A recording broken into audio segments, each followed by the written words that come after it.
കോഴിക്കോട് സ്വകാര്യ ആശുപത്രിയിലെ ഡോക്ടറെ ആക്രമിച്ച സംഭവത്തിൽ പ്രതിഷേധിച്ച് ഇന്ത്യൻ മെഡിക്കൽ അസോസിയേഷൻ പ്രത്യക്ഷ സമരത്തിലേക്ക്. മാർച്ച് 17-ന് സംസ്ഥാനത്ത് മെഡിക്കൽ സമരം നടത്തുമെന്ന് IMA ഭാരവാഹികൾ വാർത്താസമ്മേളനത്തിൽ അറിയിച്ചു. സംഭവം നടന്ന ദിവസങ്ങൾ പിന്നിട്ടിട്ടും പ്രതികളെ അറസ്റ്റ് ചെയ്യാൻ വൈകുന്നത് IMAയെ ചൊടിപ്പിച്ചു.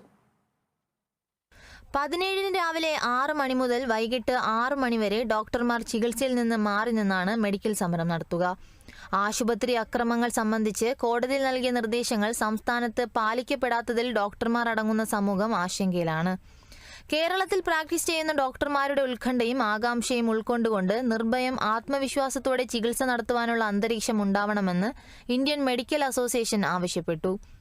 കോഴിക്കോട് സംഭവത്തിലെ എല്ലാ പ്രതികളെയും ഉടൻ അറസ്റ്റ് ചെയ്യുക, പ്രതിഷേധ സമരം നടത്തിയ ഡോക്ടർമാർക്കെതിരെ എടുത്ത കേസുകൾ പിൻവലിക്കുക എന്നീ ആവശ്യങ്ങൾ ഉന്നയിച്ചാണ് പണിമുടക്ക് നടത്തുന്നത്. രോഗികൾക്ക് ബുദ്ധിമുട്ടുണ്ടാകുക എന്നുള്ളത് ഇന്ത്യൻ മെഡിക്കൽ അസോസിയേഷന്റെ ലക്ഷ്യമല്ലെങ്കിൽ പോലും ഇത്തരം സമരങ്ങൾ ചെയ്യുവാൻ ഡോക്ടർമാർ നിർബന്ധിതമാകുന്നത് നിർഭാഗ്യകരമാണെന്നും IMA ഭാരവാഹികൾ അറിയിച്ചു.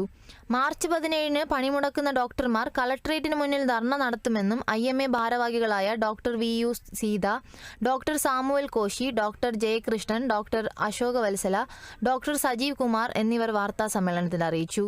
Kerala vision news, Malappuram.